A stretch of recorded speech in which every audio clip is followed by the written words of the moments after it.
Сайн байцгаана уу? Парламент телевизийн дэлхийн тайван хөтөлбөрийн энэ 7 хоногийн дугаар эхэлж байна. Та бүхэндээ өнгөрч байгаа энэ 7 хоногт олон улсад болсон онцлог үйл явдлуудаас таймлан танилцуулъя.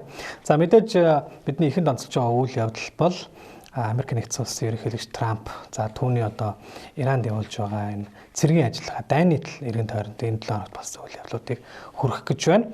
За тэгэхээр өнгөрсөн 7 хоногийн амралтын өдрүүдээр Трампын эсрэг Америкийн бүхий л 50 мужид бол ард иргэдийн эсэргүүцлийн жагсаал хөтөлбөр зохион байгуулагдлаа.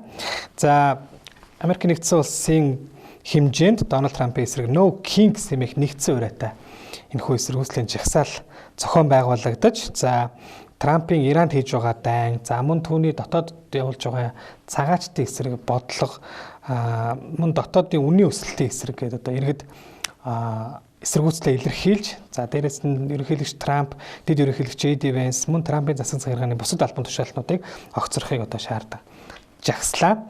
За энэ нь бол No King хэмээх энэхүү урайнд дор зохион байгуулагдаж байгаа 3 дахь удаагийн арга хэмжээ болж байна.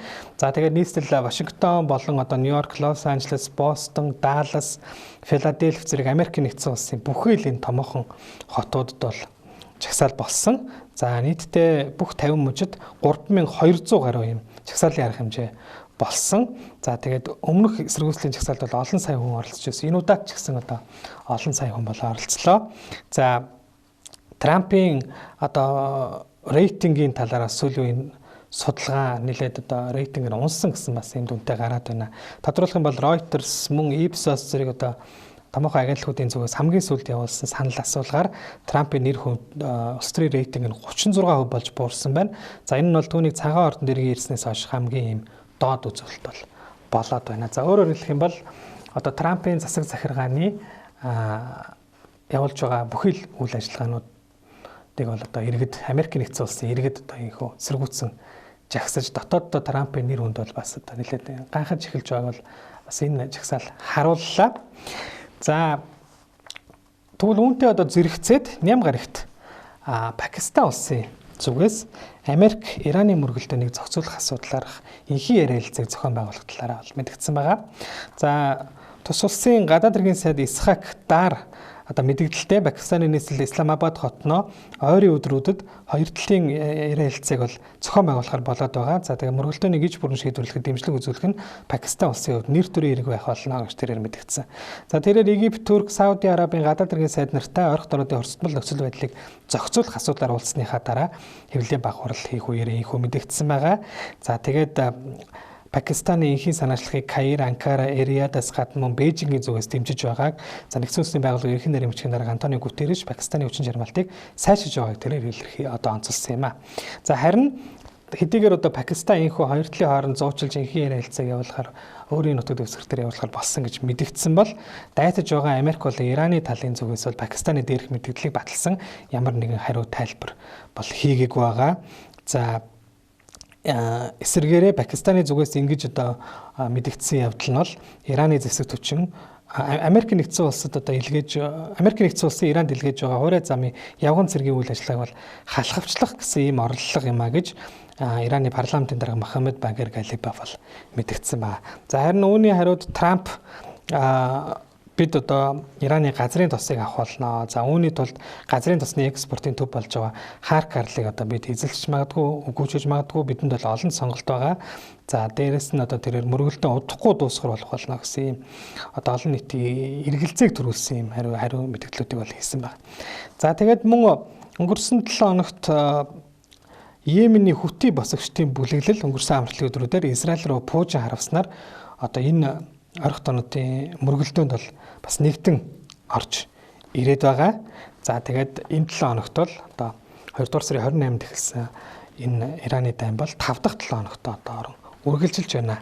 За тэгвэл үргэлжлээд Трамп Харк арлын талаараас томоохон мэдээлэл хийсэн байна. Тэрээр хэрвээ Иран улсыг хэлэлцээ хийхийг зөвшөөрч дайныг зогсоох тохиролцоонд хүрч Ормосын хоолойг нээхгүй бол Ираны энэ Харк арлыг бөмбөгдөж тус арал дээрх газрын тосны дэд бүтцүүд, байгууламжуудыг, за газрын тосны цооног, цахилгаан станц, ус цэвэршүүлэх байгууламжуудыг бүгдийг нь устгах болно гэсэн мэдээллийг бол хийсэн байна. За энэ Харк арал яагаад юм чухал вэ гэхээр Персийн булангийн хойд хэсэгт оршдог энэ арал нь Ираны түүхий газрын тосны экспортын 90% нь бол үүгээр дамждаг. Нефтийн экспортод бол юм томоохон голлох үүрэг үүсдэг хамгийн чухал терминал байршдаг стратегийн ач холбогдолтой тийм арал байгаа. За хэрвээ тус арал үнэхээр Америкийн нэгдсэн улс цохилт өгөх юм бол дэлхийн зах зээл бол ноцтой хорохрол учруулахаас гадна талуудын мөргөлдөөнч одоо улам өргөжих юм эрсдэлтэй гэж бол шинжээч нар үзэж байгаа юм аа. За тэгвэл Трампын энэхүү одоо мэдээллийн хариуд даваа гарагт Ираны парламентын үндэсний аюулгүй байдлын хороо Ормосын хоолоогоор дамжин өнгөрөх хөлөг онгоцноос төлбөр авах тухай хуулийн төслийг бол баталсан байгаа. За энэ хуулинд бол Ираны реалаар санхүүгийн зохицуулалт төлбөрийн системийг хэрэгжүүлэх, Америк болон Израилийн хөлөг онгоцыг Ормосын хоолоор дамжин өнгөрөхийг хориглох, Иран болон түүний зэвсэг түвшний давмгаалсан байр суурийг Ормосын хоолойд хадгалах, Иранд нэгдлийн ориг арга хэмжээ авч байгаа орнуудын хөлөг онгоцыг дамжин өнгөрөхийг хориглох зэрэг ийм агуулгуудыг бол багтаасан байгаа. За мөн түнчлэн сүүлийн үед хоёр талын хооронд дайныг зогсоох яриа хэлцээ нааштай явагдаж байгаа гэх мэдээллүүдэд Ираны талаас эсрэг байр суурьтай хариуг бол өгсөн байна. За тодруулах юм бол Ираны гадаад хэргийн яамны хэвлэлийн төлөөлөгч Исмаил Багаи дайныг дуусгах Америк нэгдсэн улсын саналыг бол зуучлагчаар дамжуулан хүлээж авснаа мэдэгдсэн хэдий ч Америкийн тавьсан саналыг бодит бус логикгүй хэрэг сэтэрсэн гэж дүгнэн татгалзаж байгаагаа бол одоо мэдэгдэж бид төрөмгийлэлд өртөж байгаа улс учраас манай улсын байр суурь бол тодорхой бидний бүх хүчин чармаалт өөрийгөө хамгаалахад чиглэгдэх болно гэж хэлсэн. За түнчлэн Америкийн нэгдсэн улсын талтаа шууд яриа хэлцээ явуулж байгаа гэх мэдээллийг тэрээр одоо өгөөсгсөн юм аа. За тэгвэл үргэлжлээд одоо Трамп Ираны эрх баригчид сэргийхний зүгээс мөн Америкийн нэгдсэн улстай холбоотой мэдээллүүдийг энэ 7 хоногийн туршид бол хийсэн байна. За жишээлх юм бол Ираны хувьсгалт гвардийн зүгээс тус улсын удирдагчдыг үргэлжлүүлэн хөнөөсөр байвал ойрхон орнуудын бүс нутаг дахь Apple, Google, Microsoft, Meta, Tesla, Intel, Oracle, Palantir, Nvidia зэрэг Америкийн нэгдсэн улсын технологийн 18 компанийг онилж одоо Иранд үлдэгдсэн аллах бүрийн хариуд дээрх компаниудын салбарыг устгах болно гэсэн мэдээлэл бол хэлсэн байна. За мөн Ираны гадаад хэргийн сайд Аббас Аракчи Америкийн нэгдсэн улсын тусгай элчээс шууд мэдээллүүд тэдэнд ирж байгаа ч үүнийг бол албан ёсны хилэлцээ гэж үзэхгүй, Ираны тал бол үзэхгүй гэдгийг мэдэгдсэн. За харин Ираны ерөнхийлөгч Масуд Пезешкиан Иран улс Америк Израильтай хийж байгаа энэ дайныг бол зогсооход бэлэн байгаа. Гэхдээ төрөмгийлэл дахин давтагдахгүй гэсэн юм одоо баталгааг бол бид шаардах болно гэсэн юм мэдээллийг бол тус хийсэн юм аа. За тэгвэл энэ 7 хоногийн дундуур Америкийн нэгдсэн улсын ерөнхийлөгч Дональд Трамп Ираны дайн болон гадаад дотоодын бусад асуудлаар ард иргэдтэй хандан цагаан ордноос бол мэдээлэл хийсэн байна. За тэрээр энэ мэдээлэлдээ Ираны дайны гол стратегийн зорилтууд болох Ираны цөмийн болон пуужингийн хөтөлбөрүүд тэнгисийн болон агаарын зэвсэг түвшнийг устгах, сулруулах зорилготой Epic Fury хэмээх одоо энэ ажиллагаа бол дуусах цаг ордож байгааг бол хэлсэн. За дайныг ойрын 2-3 7 хоногийн хугацаанд Иранд маш хүчтэй цохилт өгсөний дараа дуусгах нь гэсэн юм амлалтыг бол тэрээр өгсөн байна. За Трамп энэ хугацаанд Иранд маш хүчтэй цохилт өгч тэднийг одоо байх ёстой чулуун зэвсгийн үе рүү буцаах болно гэж мэдэгдсэн байгаа. За мөн Америкийн нэгдсэн улс дайнд хурдан шийдэмгий гайхалтай ялалтыг байгуулж байгааг онцолж хилэлцээр байгуулахаас татгалцсан тохиолдолд Ираны эрчим хүчний байгууламжуудыг устгах нэмээ өмнө нь мэдэгдэж байсан нь одоо ч хүчинтэй хэвээр байгаадыг тэрээр анхааруулсан. За дээрэс нь дэлхийн зах зээл дээр төрөл шатхууны үн өсгөд хүргээд байгаа стратегийн ач холбогдолтой энэ Ормосын хоолой аюулгүй байдлыг хангахын тулд уг хоолойгоос одоо хамааралтай улс орнууд тэргүүлэх үүрэгтэй оролцох ёстой гэдгийг Трамп дахин сануулсан.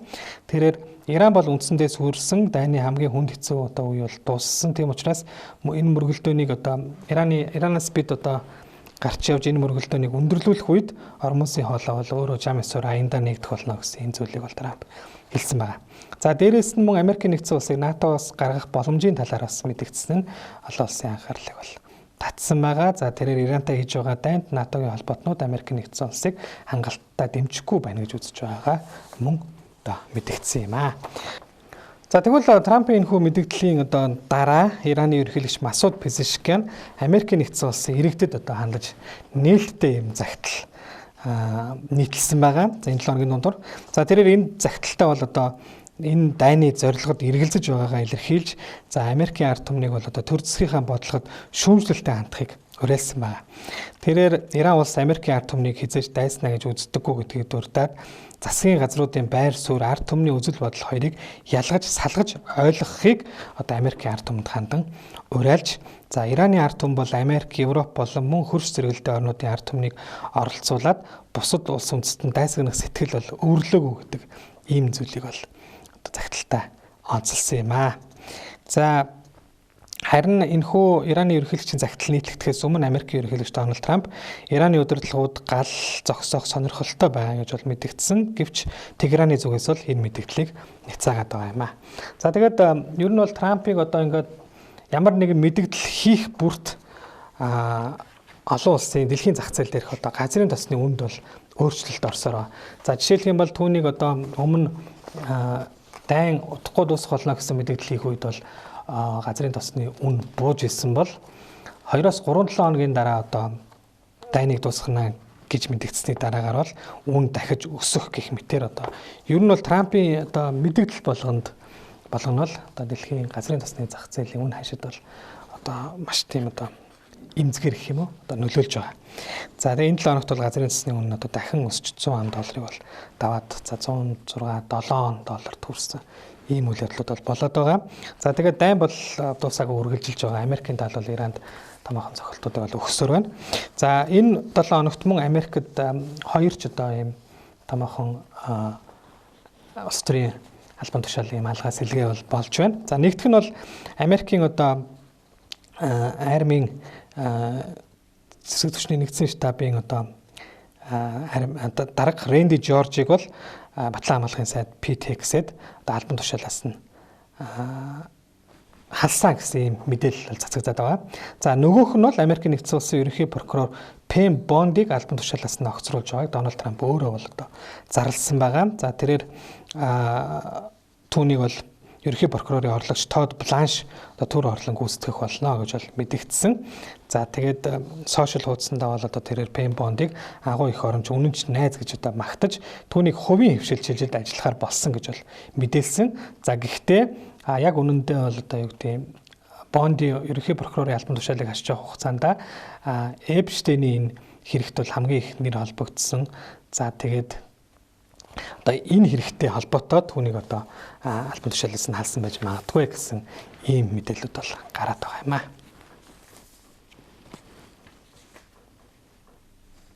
За дэлхийн тайван хөтөлбөр үргэлжилж байна. Ингээд та бүхэндээ энэ 7 хоногт болсон одоо бусад онцлог үйл явдлуудаас таймлаа хүргэе.